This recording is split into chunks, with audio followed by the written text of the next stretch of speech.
You just realized your business needed to hire someone yesterday. How can you find amazing candidates fast? Easy. Just use Indeed. Stop struggling to get your job post seen on other job sites. With Indeed sponsored jobs, your post jumps to the top of the page for your relevant candidates, so you can reach the people you want faster. According to Indeed data, sponsored jobs posted directly on Indeed have 45% more applications than non-sponsored jobs. Don't wait any longer. Speed up your hiring right now with Indeed. And listeners of this show will get a $75 sponsored job credit to get your jobs more visibility at Indeed.com/ARTS. Just go to Indeed.com/ARTS right now and support our show by saying you heard about Indeed on this podcast. Terms and conditions apply. Hiring? Indeed is all you need. Ooh, a spicy question. I because love it. the writing is sort of everything, right? Like you kind of can fix plot holes, but if the writing is so some there, readers love that, and some readers are like, "But I wanted more of this." So it's kind of a gamble. Hello and welcome back to the Right and Wrong podcast. On today's episode, I have with me a children's and young adult author and award-winning bookseller, Gráinne O'Brien. Hello. Hello, how are you? I'm very well, thank you. How are you? I'm great, thanks. I always love the award-winning bookseller that gets thrown in.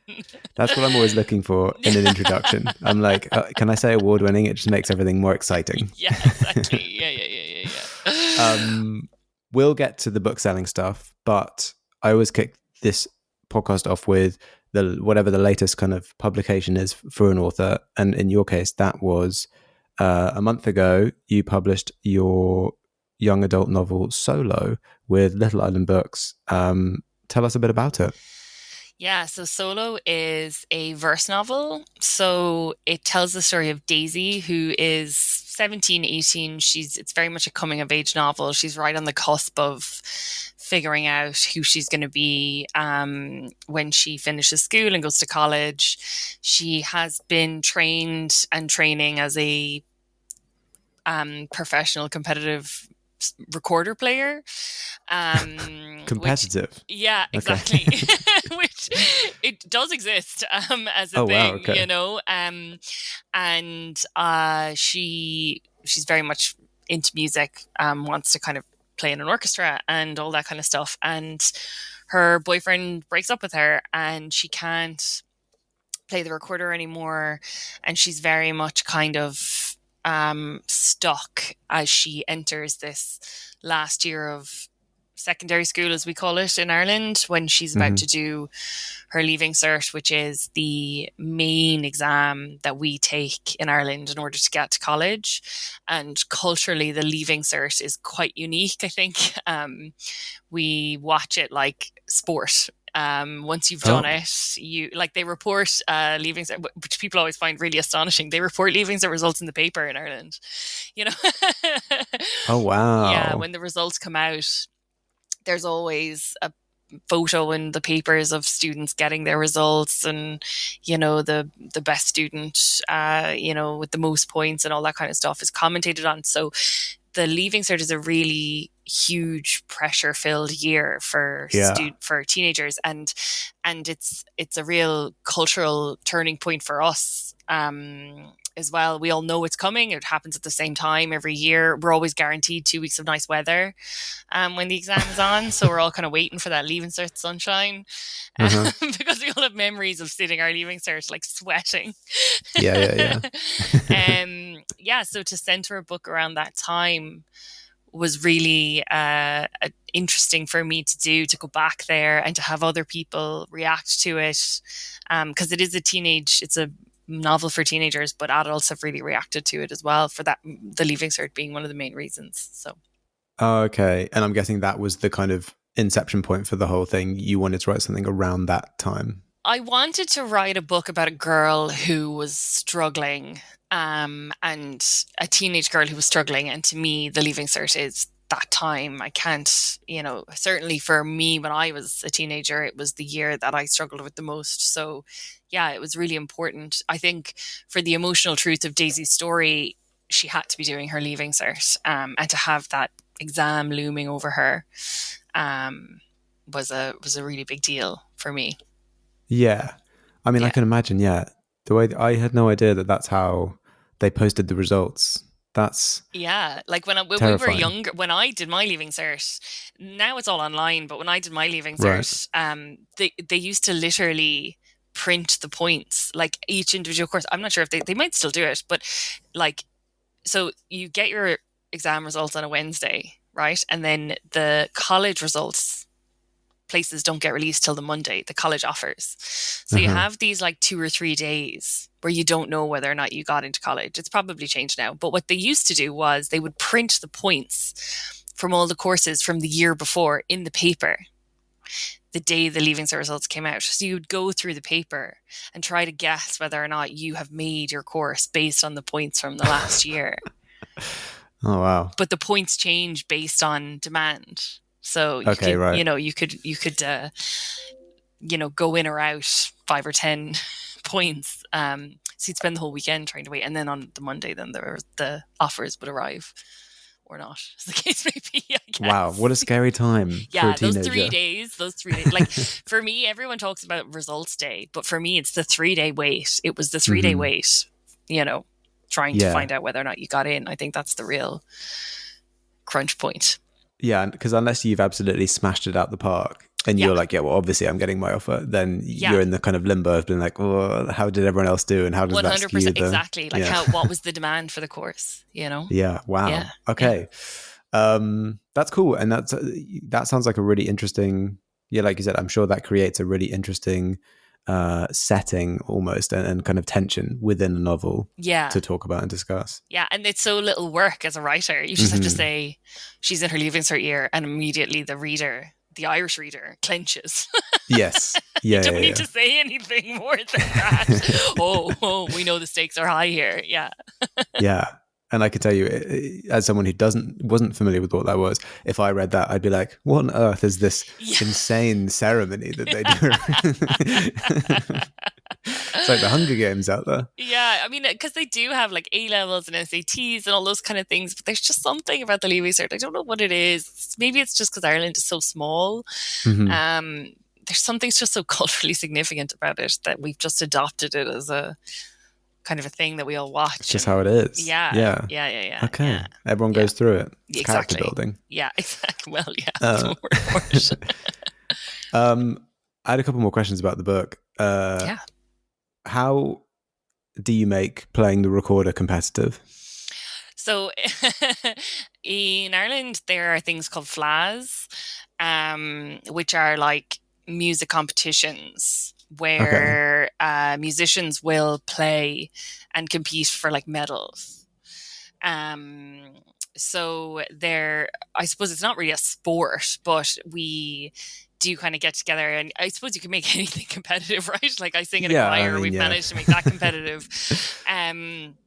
But yeah, they're kind of weekend festivals where young musicians usually will kind of play and they're doing their exams and their music exams and all that kind of stuff.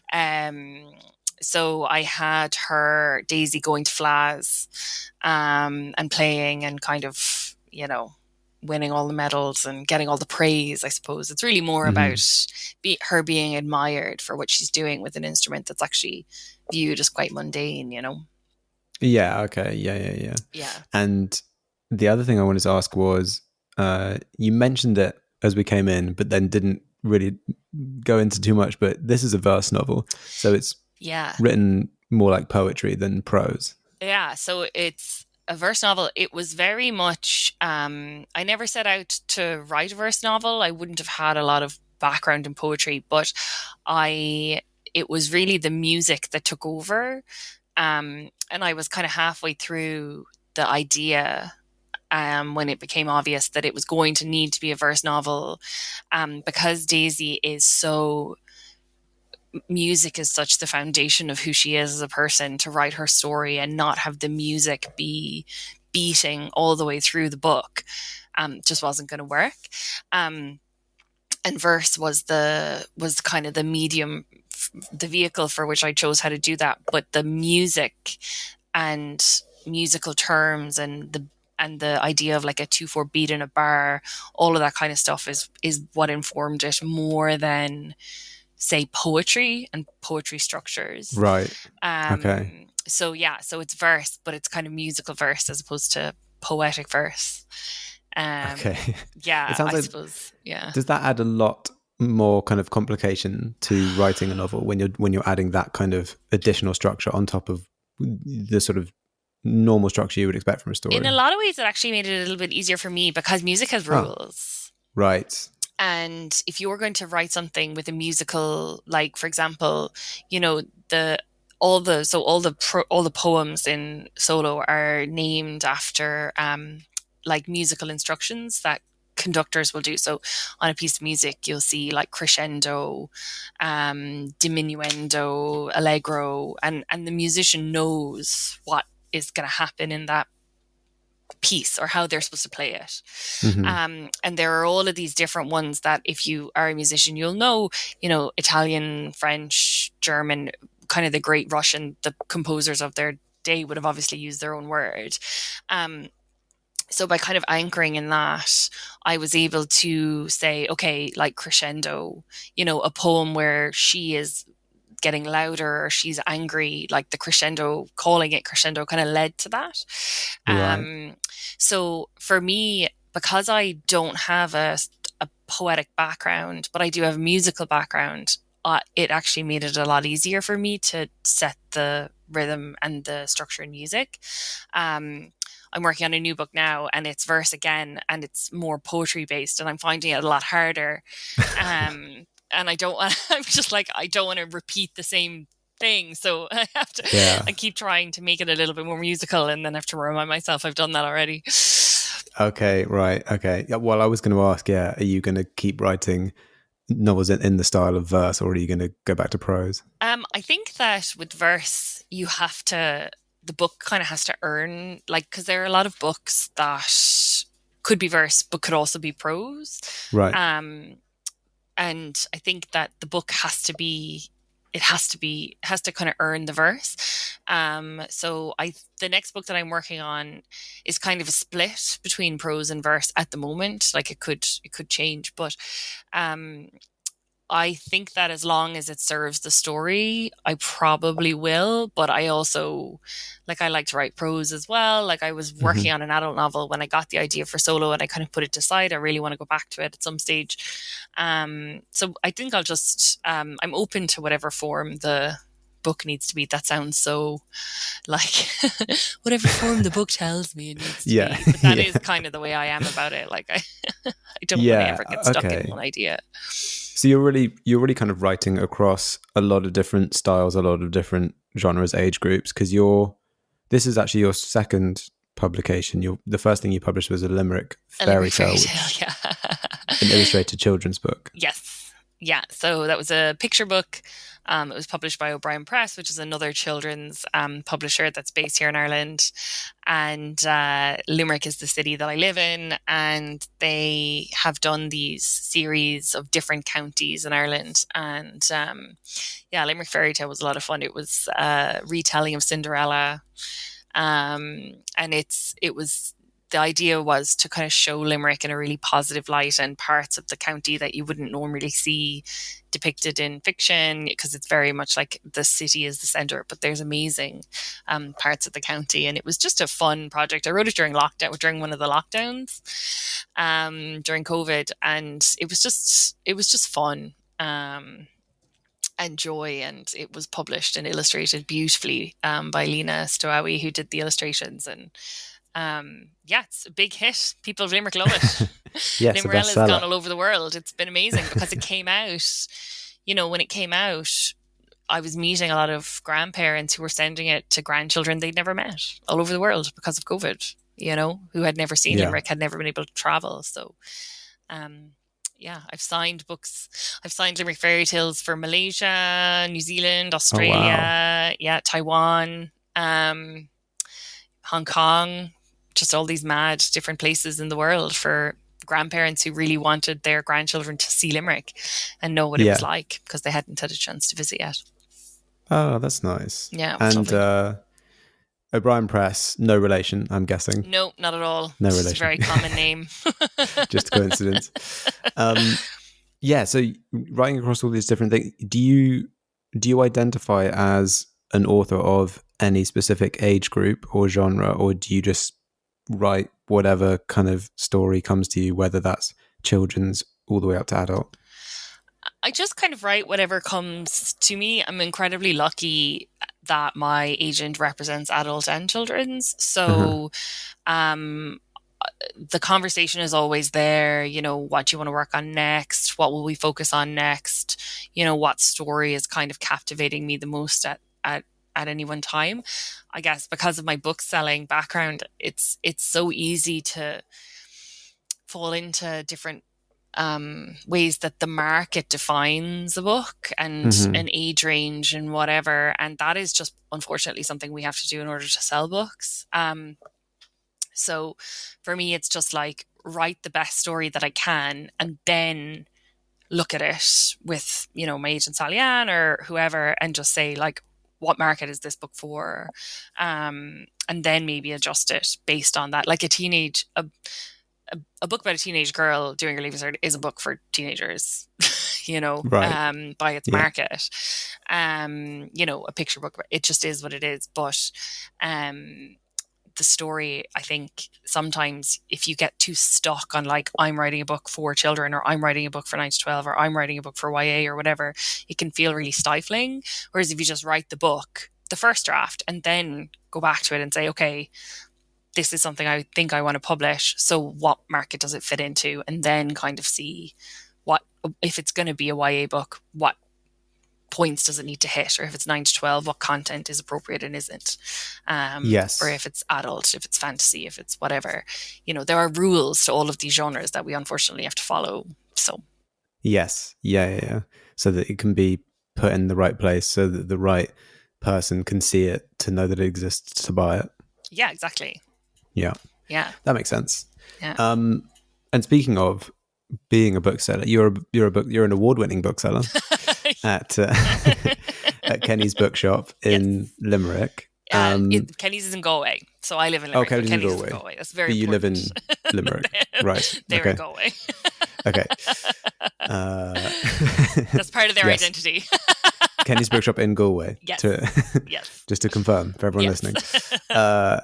So I have had a couple of booksellers on before, and I've talked about bookselling. But as a bookseller, firsthand, what is the role? What is your role in the whole kind of process of a bookshop? So Kenny's is a very different kind of bookshop. It's primarily online, but we have been expanding out a physical presence for the last number of years. Now, it's a family business, so I'm working for the third generation of Kenny's to own it. Wow, okay. Yeah, and they're very established in what they do, and we do it really well, which is like online. We ship all over the world. We have an incredible reputation for online sales. But I'm traditionally a hand seller. So I would have, before I moved to Kenny's, I was working in a brick and mortar bookshop, very much on the shop floor side, the retail side, the recommending to customers, all of that kind of stuff. And I became the children's buyer there. So I oversaw all the children's books in the children's section. And when I moved to Kenny's, I took on a more like active role in buying across ages, genres, all that kind of stuff. If you're a lineman in charge of keeping the lights on, Grainger understands that you go to great lengths and sometimes heights to ensure the power is always flowing, which is why you can count on Grainger for professional-grade products and next-day delivery, so you have everything you need to get the job done. Call 1-800-GRAINGER, click Grainger.com, or just stop by. Grainger, for the ones who get it done. You just realized your business needed to hire someone yesterday. How can you find amazing candidates fast? Easy. Just use Indeed. Stop struggling to get your job post seen on other job sites. With Indeed sponsored jobs, your post jumps to the top of the page for your relevant candidates, so you can reach the people you want faster. According to Indeed data, sponsored jobs posted directly on Indeed have 45% more applications than non-sponsored jobs. Don't wait any longer. Speed up your hiring right now with Indeed. And listeners of this show will get a $75 sponsored job credit to get your jobs more visibility at Indeed.com/ARTS. Just go to Indeed.com/ARTS right now and support our show by saying you heard about Indeed on this podcast. Terms and conditions apply. Hiring? Indeed is all you need. So my day to day is basically like meeting with publishers, looking at our sales, what we're selling, or ordering more, coordinating with the shipping department to let them know like we have however many pallets of books coming, and we do talk in pallets, like we have so much stuff coming in and out of the building every day, and just kind of like trying to make sure that all the cogs are turning to make sure that we have the books that we need for the customers that are buying them.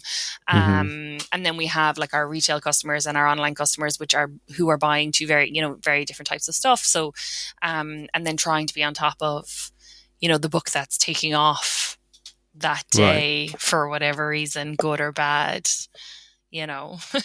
because sometimes a book will be taking off because it's got word of mouth and it's gotten a good review and it's, really just absolutely everybody's loving it. And sometimes it's taking off because, it's making headlines for reasons that are a little unsavory, but, it's selling. So, Right.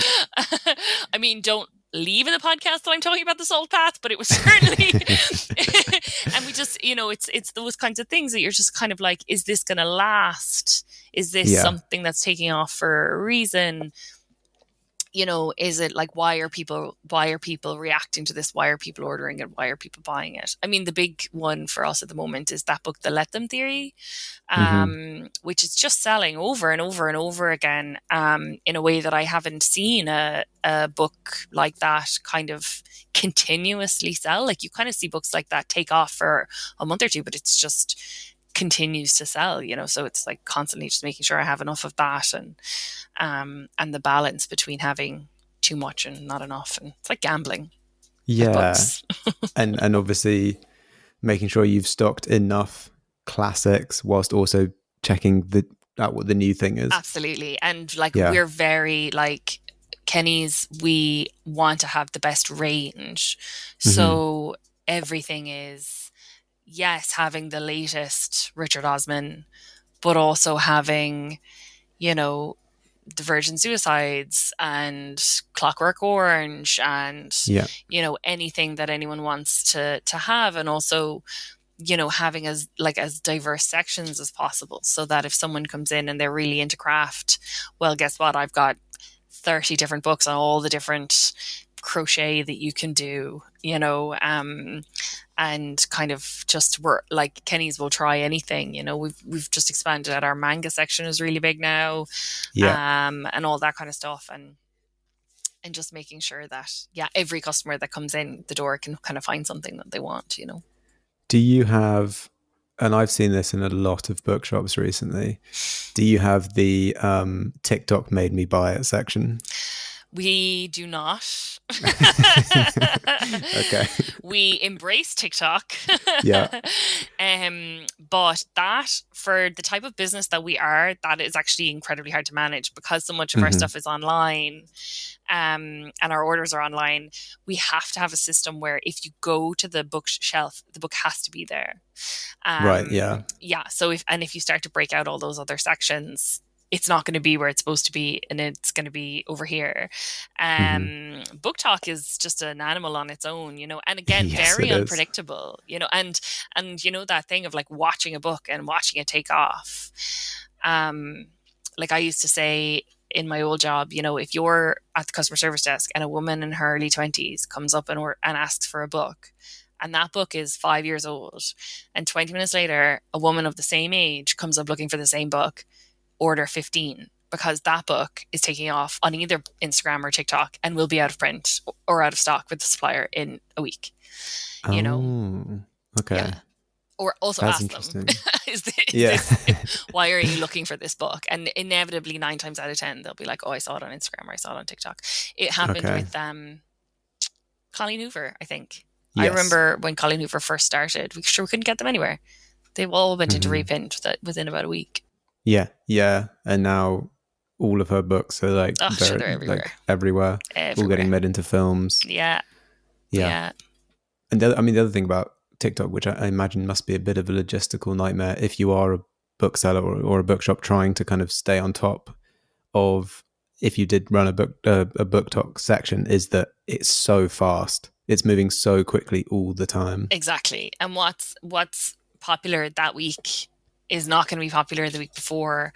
All you can do is your best to try to make sure you have them all in as fast as possible and get the range. And I like to, if I see one author, if I see one of the books kick off on TikTok, I try to order the entire backlist, Yeah. Because inevitably if people like one book, I love TikTok. I love it. I love BookTok. I love how organic and random it is.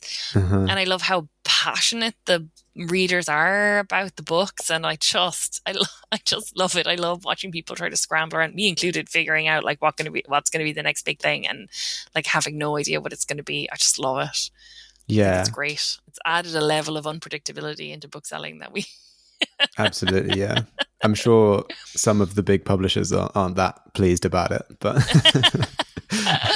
I mean, some of the big publishers are getting they're doing well on BookTok too, True.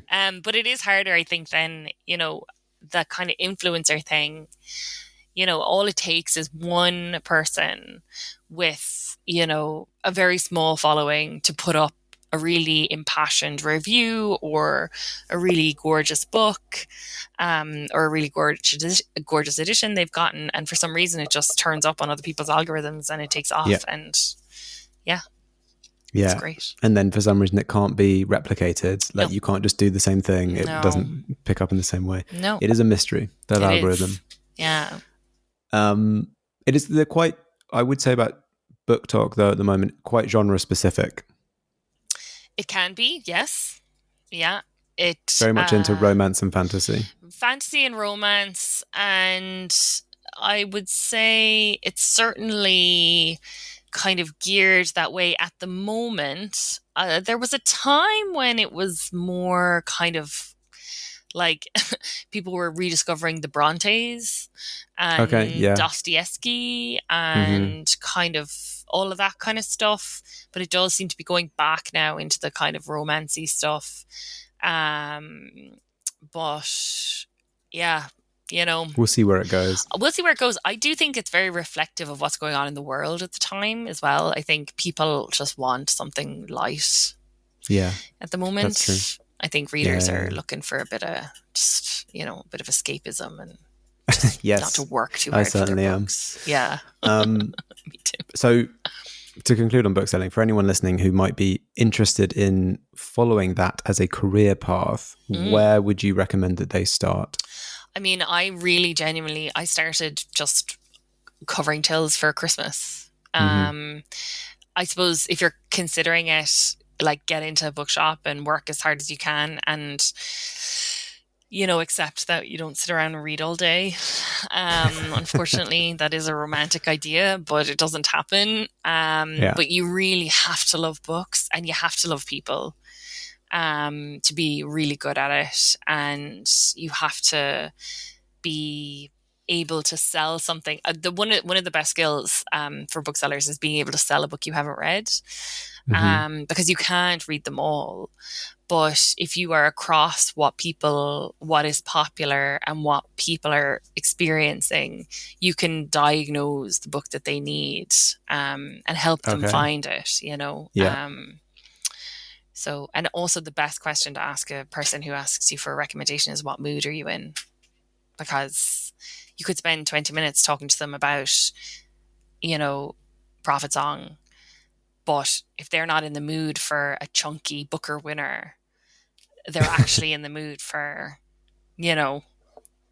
a crime page turner, it's you have to set yourself up for victory by asking them what kind of book they're looking for, and oftentimes they haven't thought about it until they're asked.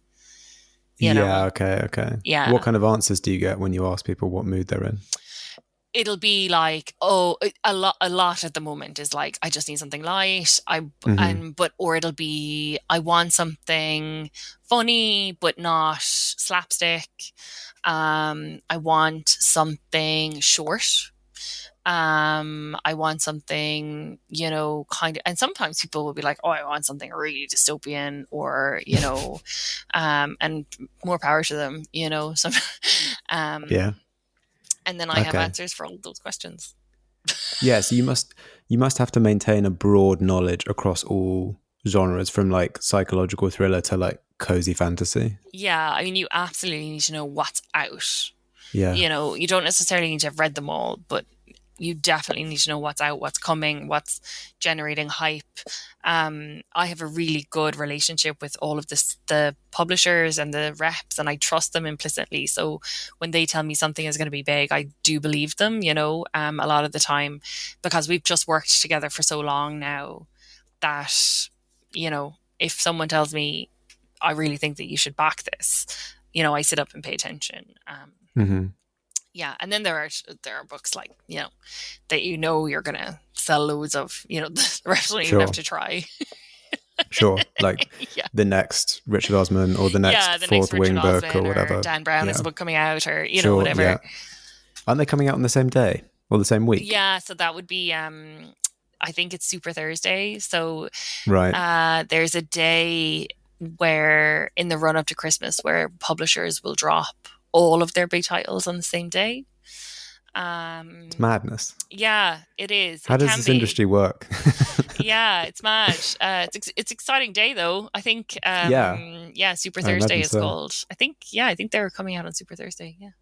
Yeah. That and it's seems just so wild. Yeah, and all of the excitement builds up to that day, and all of the books, like the books that they are backing for Christmas. That they know are going to be big. And I know it sounds mad, but the great thing is that people will come in looking for Richard Osman, and then they'll take 3 other books because they'll see that 3 other amazing books have been published that day. The main thing is to make sure all the books get there. Right. Yeah. You have them. Yeah, but the publishers will be on top of that. Like those books will have arrived to the bookshop like 2 days before, and they'll have been embargoed, and then we can sell them on the Thursday. It's always a Thursday. Yeah. Those are the high priority books. They always get there on time. Yeah, absolutely. Yeah. Okay, great. Cool. So we are at the point in the episode where I pack you up and ship you off to a desert island and ask you, if you were stranded all by yourself on a desert island with naught but a single book, which book do you hope that it would be? So I would take Notes from a Coma by Mike McCormack. Okay. So Mike McCormack is an Irish writer. If his name sounds familiar, he's been working and writing in Ireland for years, but became very much in prominence again when he wrote a book called Solar Bones, which got longlisted for everything, and won in the end the Dublin, I think it was the Dublin Literary Award, and it was 1 sentence long. Solar Bones. Okay. Oh. But long before he wrote Solar Bones, he wrote Notes from a Coma. And Notes from a Coma is a book. It's kind of a future. It's technically sci-fi. It tells the story of an Ireland that has a prison overcrowding problem. And in order to solve that problem, they ask for prisoners who have life sentences to volunteer to be put into a coma instead. Okay. And shorten their sentences. Right. So it's like a proposed government program. But it's still in the testing phase. And so they ask volunteers from the general public to be put under these comas. And the story of Notes from a Coma, it tells the story of JJ, who volunteers to be put into a coma. And Notes from a Coma it's told in two parts. So the top part is JJ, his life, and why he made this decision to volunteer for this program. And the bottom part tells the story of the program and how it's being perceived by the world. Okay. Yeah, it's just an incredible book. And so, I mean, I know we say this about books all the time, but so ahead of its time. But honestly, like it talks about, you know, reality television. And I mean, I read this book when I was in college, when I was studying English in 2009. And maybe 2010 or 11, like when I was doing my BA in English, and it's, you know, 20 years later. And I reread it recently, and it's just like, it's almost like Truman Show-esque, like the whole world becomes obsessed with watching these people in a coma and learning about JJ. And I'd never get tired of it because I'm cheating. It's like two books in one. yeah, it kind of is the dual perspective. Yeah, exactly. Because you read about JJ first and then you read about the project second. Yeah. Oh, that's cool. Yeah. I must add that to my list. That sounds really interesting. Amazing. And Solar Bones too, but Notes from a Coma is and my Solar favorite. Bones. Solar Bones. Did you say Solar Bones was one sentence? It's one sentence long, yeah, the entire novel. But it's a very long sentence. It's a very long sentence. Okay, right. Yeah. Good. Yeah. That's what I thought. A sort of stream of consciousness kind of thing. Yeah, exactly. It's really experimental. Right. It's really cool. And I was, as a person who had loved Notes from a Coma and championed it was amazing. I loved seeing Mike get that moment in his career as well with Solar Bones. Yeah. Awesome. Very cool. Very cool choice. Thank you. I haven't had that one before. So always exciting to add a new one to the library. Yes. Next up, we are going to get into a bit more publishing journey stuff, like querying agents, going on sub, and then some of Gráinne's extracurriculars, including the literary service and the Silver Apples magazine. That will all be in the extended episode that you can find at patreon.com/rightandwrong. Getting picked up on Book Talk and then now having a huge resurgence. Absolutely. And that Colleen Hoover had been out for forever before 100%. she suddenly became a sensation. Yeah.